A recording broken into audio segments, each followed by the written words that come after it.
चश्मे से देखती हैं, आप तो बता ही नहीं रही हैं। आप तो इतनी देर से बार बार पूछ रही हैं कि हिंदू खतरे में, हिंदू खतरे में। मैंने बताया तो कैसे हिंदू खतरे में? मुझे बताइए, मैं पूछ रहा हूं कि अगर प्रधानमंत्री हिंदू हैं, गृह मंत्री हिंदू हैं। अस्सलाम वालेकुम दोस्तों, तो क्या हाल चाल है आपके। आज हमारे वीडियो के टॉपिक बनने वाले हैं MIM से असीम वकार साहब, जो आए दिन मीडिया वालों को अच्छा सबक सिखाते रहते हैं। चलिए देखते हैं। योगी आदित्यनाथ ने एक बयान दिया है। उन्होंने बोला है कि मैं गर्मी के मौसम में भी शिमला जैसा ठंडा कर दूंगा, जो पश्चिमी उत्तर प्रदेश से बयान आ रहे हैं। हाँ, योगी जी ने जो बयान दिया है कि वो शिमला की ठंडक उत्तर प्रदेश ले आएंगे, मई जून में भी ले आएंगे, इस पर एक मशवरा छोटा सा दे रहा हूँ, आपके न्यूज़ 18 इंडिया के ज़रिए से पहुँचा दीजिएगा। देखिए, वो शिमला की ठंडक यहाँ ला पाएँ ना ला पाएँ वो अलग की बात है, लेकिन वो एक काम में बहुत माहिर हैं। मेरा मशवरा ये है कि वो शिमला का नाम उत्तर प्रदेश रख दें। मस्त जोक मारा। तो दोनों काम हो जाएंगे, एक तो शिमला उत्तर प्रदेश हो जाएगा और उत्तर प्रदेश शिमला हो जाएगा। तो वहाँ गर्मी हो जाएगी, यहाँ ठंडक हो जाएगी। बढ़िया मशवरा ये है, बदल देना। वो तो माहिर हैं इसके, कितनी देर लगती है उनको।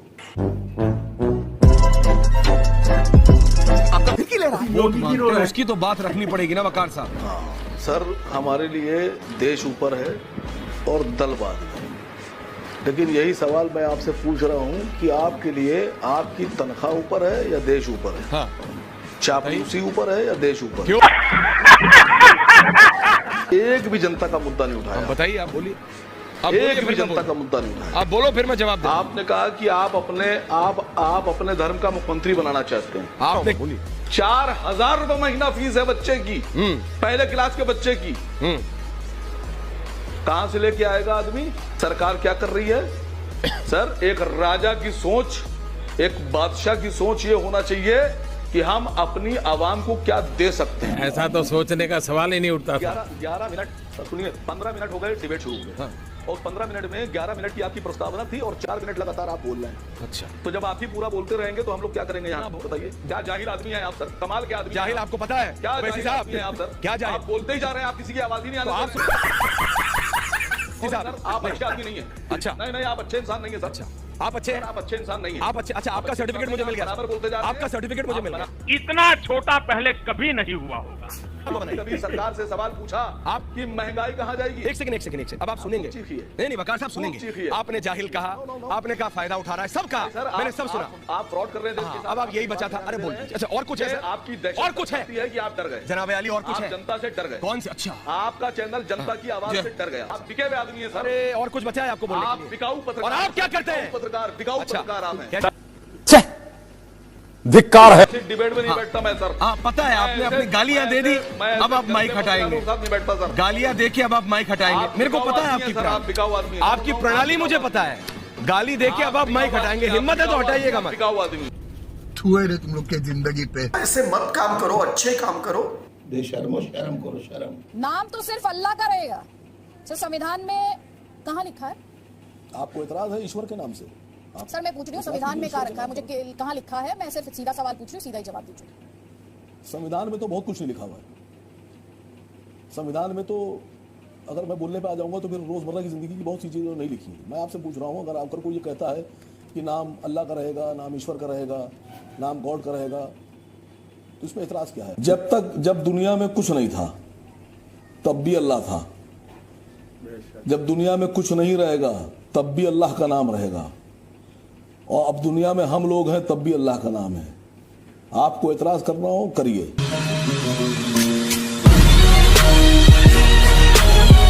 क्योंकि अब आपके पास देखिए जी वाले हो गए हैं ऊपर से खाली। आप सर्टिफिकेट अब उनका दिमाग काम नहीं कर रहा है कि कैसे बीजेपी के पक्ष में माहौल बनाया जाए। और आप हम लोग को बिठा के फंसाने की कोशिश कर रही हैं। हिंदू मुस्लिम हम लोग कर नहीं रहे। You are right bro. वहां थोड़ा सा विषयांतर हो रहा है, इसलिए आपके पास ये समझने के लिए आ रहा हूं मैं। राम जी करेंगे क्या बेड़ा पार? मैं सारे विषयों को हटाकर सिर्फ इतना कहना चाहता हूं, देखिए सच्चाई यह है कि भारत में अगर राम की बात नहीं होगी तो कहां अमेरिका में होगी? क्या बात है, इस बात पर क्या तालियां नहीं होनी चाहिए? ये बड़ी अच्छी बात कही आप। रोज खतरे में ही रहता है लोकतंत्र। कई लोग तो कहते हैं भारत में लोकतंत्र है ही नहीं, तानाशाही आ गई, इस तरह के आरोप लगाए जाते हैं। सर, अगर हिंदुओं को घर छोड़कर जाना पड़े तो सर तब लोकतंत्र खतरे में नहीं आता, तब बात इतना हल्की हो जाती है क्योंकि वो हिंदू है। नहीं मैडम, बहुत अफसोस की बात है कि भारतीय जनता पार्टी की सरकार में प्रधानमंत्री जी हिंदू गृह मंत्री जी कट्टर वाले हिंदू, रक्षा मंत्री हिंदू, विदेश मंत्री हिंदू, सारे मुख्यमंत्री आपके हिंदू, सेना अध्यक्ष हिंदू, पुलिस कमिश्नर आपके हिंदू, और उसके बाद भी अगर आप हिंदुओं की सुरक्षा नहीं कर पा रही, हिंदू खतरे में है, तो फिर आप अपना जो है वो क्या बोलते हैं उसको, इलाज करा लीजिए सब कीजिए। बेहतरीन, आज आपने ये दिखा दिया कि आप धार्मिक चश्मे के अलावा किसी को नहीं देख सकते सर। नहीं, आप तो बिल्कुल सेकुलर चश्मे से देखती हैं, आप तो बता ही नहीं रही हैं। आप तो इतनी देर से बार बार पूछ रही हैं कि हिंदू खतरे में, हिंदू खतरे में। मैंने बताया तो कैसे हिंदू खतरे में, मुझे बताइए। मैं पूछ रहा हूं कि अगर प्रधानमंत्री हिंदू हैं, गृह मंत्री हिंदू हैं, रक्षा मंत्री हिंदू हैं, मुख्यमंत्री हिंदू हैं, उसके बाद अगर हिंदू खतरे में है तो फिर लानत ऐसी सरकार पर भाई। लानत है तुम लोग पे, लानत। शी उनको तो छोड़िए, बाकी और ज्यादा बड़ा दुश्मन कौन है, योगी या प्रियंका, बीजेपी या कांग्रेस? जो लोग देश को बांट रहे हैं, देश के भाईचारे को खत्म कर रहे हैं, देश में हिंदू मुस्लिम करके देश को तोड़ना चाहते हैं, हमारे दुश्मन वो लोग हैं। बीजेपी या कांग्रेस, कौन तोड़ रहा है देश को, कौन देश को बांट रहा है वकार जी, बीजेपी या कांग्रेस? अब आपसे बेहतर कौन जानेगा? क्या करें वकार जी? आपसे बेहतर किसको पता है? कांग्रेस की बात कर रहे हैं आप? आपसे बेहतर किसको पता है? आप बीजेपी का नाम लेने से डर रहे, कांग्रेस का नाम लेने से डर रहे वकार जी? हम लोग साहब डरते नहीं है किसी से, क्योंकि हम लोग आपकी लाइन क्लियर लेते हैं, वो डरते हैं सर। बिल्कुल, तो फिर खुलकर बोलिए ना। जो तनख्वाह लेते हैं वो डरते हैं। तो फिर आपको पता है तनख्वाह कौन लेता है उसको? मैं तो तनख्वाह लेने वाला का भी नाम नहीं ले रहा हूं। तो फिर बोलिए ना आप, किससे लड़ाई, किससे? क्योंकि आप सबका दुश्मन एक है योगी जी, अगर मैं गलत नहीं हूं। या आपकी लड़ाई बीजेपी से ज्यादा है, कांग्रेस से ज्यादा है? लेने वालों से। हैं जी? हमारी लड़ाई है बीजेपी से तनख्वाह लेने वालों से। तूने भाई आना तुम्हारा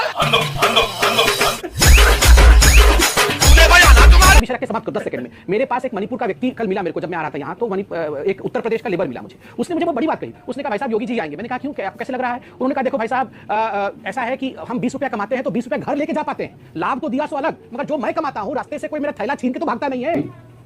जैसे थाईलैंड का एक मजदूर अमेरिका के प्रेसिडेंट से सेटिस्फाई है कि बहुत कानून व्यवस्था बढ़िया है, और थाईलैंड का मजदूर कह रहा है कि साहब हम जो कमाते हैं वो घर लेके जाते हैं, जबकि थाईलैंड में अमेरिका की सरकार ही नहीं। याद आया। इसी तरह से समित पात्रा जी को मणिपुर का मजदूर मिलता है और कहता है योगी जी बढ़िया। अरे मैं मणिपुर से आ रहा था, उत्तर प्रदेश का मजदूर मिला मुझे, और दिल्ली कमा तो मणिपुर में, दिल्ली में। ये फंस गया। आप क्यों ऐसी बातें करते हैं? कमा नहीं रहा, ये दिल्ली में कमा रहा, दिल्ली में मिला मुझे। अरे मुझे दिल्ली में मिला, जब मैं गाड़ी लेके आ रहा था तो उसमें मिला मुझे। जवाब नहीं है इनके पास, जवाब नहीं है। मुंह निकल जाएगा हमारा ऐसा करेंगे तो। 3% के राजभर मुख्यमंत्री बनेंगे, 6% के निषाद मुख्यमंत्री बनेंगे, पार्टी बनाएंगे, 5% के जाट पार्टी बनाएंगे, डिप्टी सीएम भी बनेंगे, सीटें भी लेंगे, मौर्य 4% उनको भी दिया जाएगा। आप 20% है मैडम। वो जो आप एक कुर्सी पे बैठे हैं, दूसरी कुर्सी पे आप पैर रखे हैं, तीसरी कुर्सी पे ये बाजू रखा, चौथी पे ये रखा, 5वीं कुर्सी पे आपने जाट बिठा लिया, 6ठी कुर्सी पर आपने राजभर बिठा लिया, कुशवाहा बिठा लिया। हमारी कुर्सी कौन सी है मैडम? हम खड़े रहें? क्या करें हम? मैं पूछ रहा हूं आपसे।